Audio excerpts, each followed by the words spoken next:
The year is 1995, and Nintendo have just brought the Virtual Boy to market. Everybody hates it, and it gives children headaches.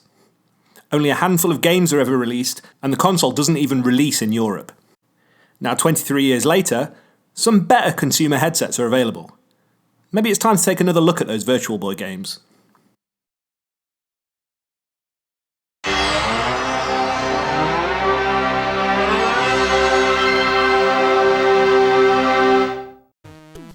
Hello, welcome back to Virtual Reality, and this is a mixture of modern virtual reality and 90s virtual reality, and that's virtual reality in the loosest sense of the word. We're looking at Virtual Boy games, and you'd think I'd love the Virtual Boy based on the name of the channel, but I've owned one for about 15 years, and it's just awful. It's a terrible console. It's easily Nintendo's worst console. There's like 15 games released on it or something, and by and large, the majority of them are terrible. But interestingly, last year, a bedroom coder updated one of the Virtual Boy emulators to work with VR headsets, namely the Oculus Rift. The emulator's called VBjin-OVR. I'm guessing the OVR is Oculus Virtual Reality. That's probably the build of the emulator that supports VR. So you would think emulating old games in virtual reality is pointless, but with a console like the Virtual Boy, which was made to display 3D visuals in a headset, it kind of just makes sense. So you've been able to emulate Virtual Boy games for a long time. I do it on my Raspberry Pi. You can do it on any PC. You've been able to forever, as easily as you can emulate Game Boy games and NES games. But obviously the Virtual Boy, it's designed to have 3D visuals in the same way that 3DS might. You can emulate 3DS games on your computer, but if they require, seeing the visuals in 3D, you're stuck. And some Virtual Boy games do. Games like Vertical Force and Mario Tennis. Like I own Mario Tennis on my Virtual Boy at home, and it's quite a good Mario Tennis game. When I play it on an emulator, so on my Pi on my TV, it's actually really difficult because it uses the depth of the ball coming towards you. And this isn't to say that the 3D in the Virtual Boy is very good, because it's not. It's very primitive. But I just find myself missing shots all the time because I can't read that depth. So what the VBjin emulator in your Oculus Rift brings is that real 3D. So having it in a headset, it kind of emulates looking into a Virtual Boy, but that's not really the cool thing. The cool thing about it is having the 3D visuals that close to your face, as you would if you were using the actual console. And it's pretty effective. It doesn't really feel like using a Virtual Boy. So just to go back to the start, the emulator has two modes that you can run it in.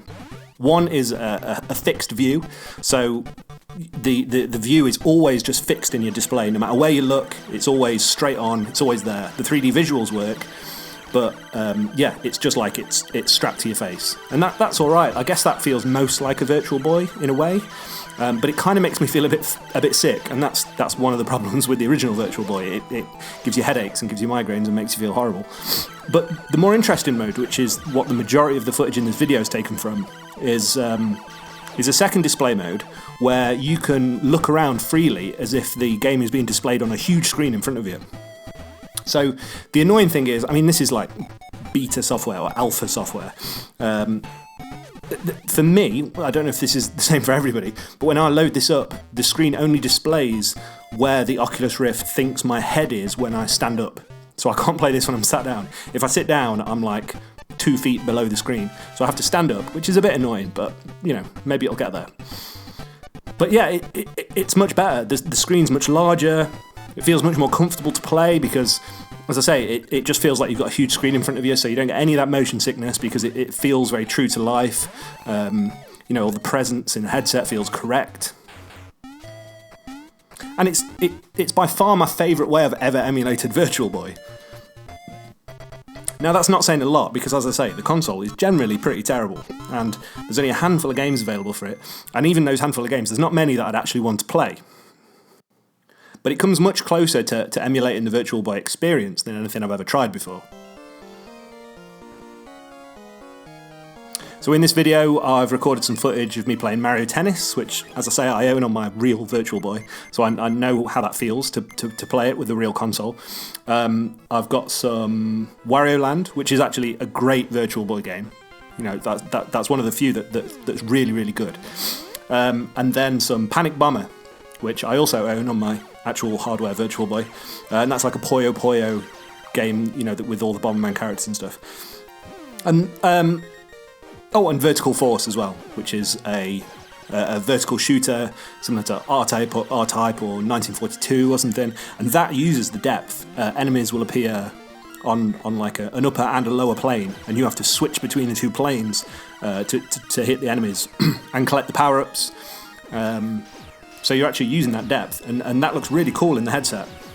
As I say, it looks much inferior if you just emulate it on your PC monitor or on your TV. So one of the weird things about emulating Virtual Boy games is similar to emulating N64 games, in that the controller is weird. So it's quite hard to emulate the controller on modern controllers. So with VBjin, this emulator, I'm just using an Xbox controller plugged into my PC.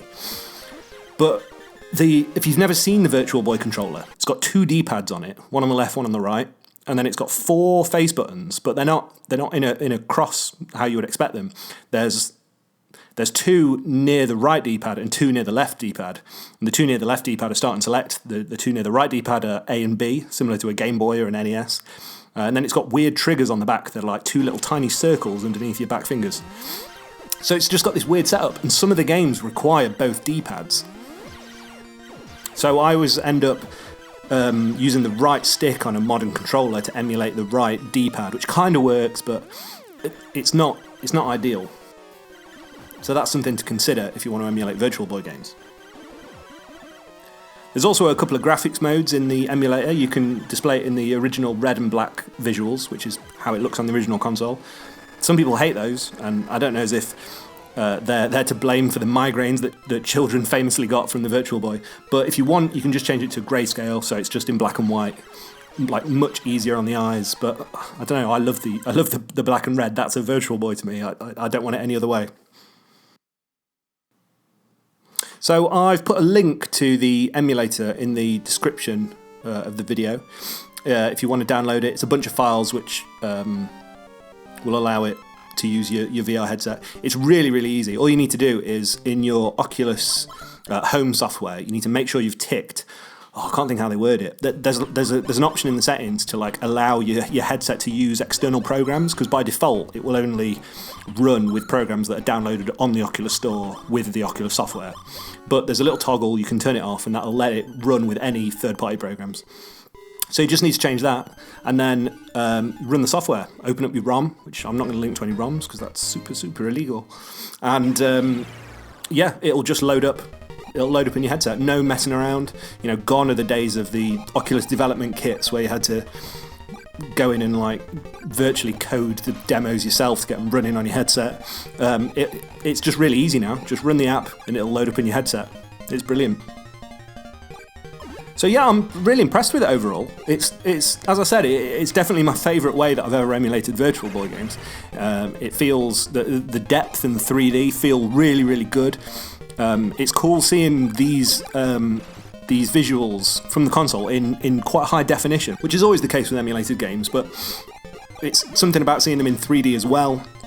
It feels like you're using like a modern Virtual Boy Pro. You know, like if Nintendo had just released an upgraded hardware version of the Virtual Boy. You've got the headset strapped to your head still. You've got your headphones on. I mean, that's another thing to note. Just the fact that your Oculus headset's got integrated headphones, the sound of these games sounds so much better than it does on the original Virtual Boy. On the Virtual Boy, it's just pumping the sound out of some little tinny speakers somewhere on the unit, and it sounds pretty terrible. But having these cool chiptune sounds pumping directly into your ears, it sounds loads better. So yeah, I mean, overall, it's a much nicer experience than playing it on my Virtual Boy. It's not very often that I'll switch the Virtual Boy on and play, just because it's so irritating to play. You have to sit on a table on its crappy little stand, and although it's clearly a home console, it's not portable in any way. It requires like 8 batteries. Like, you can't plug it into the mains.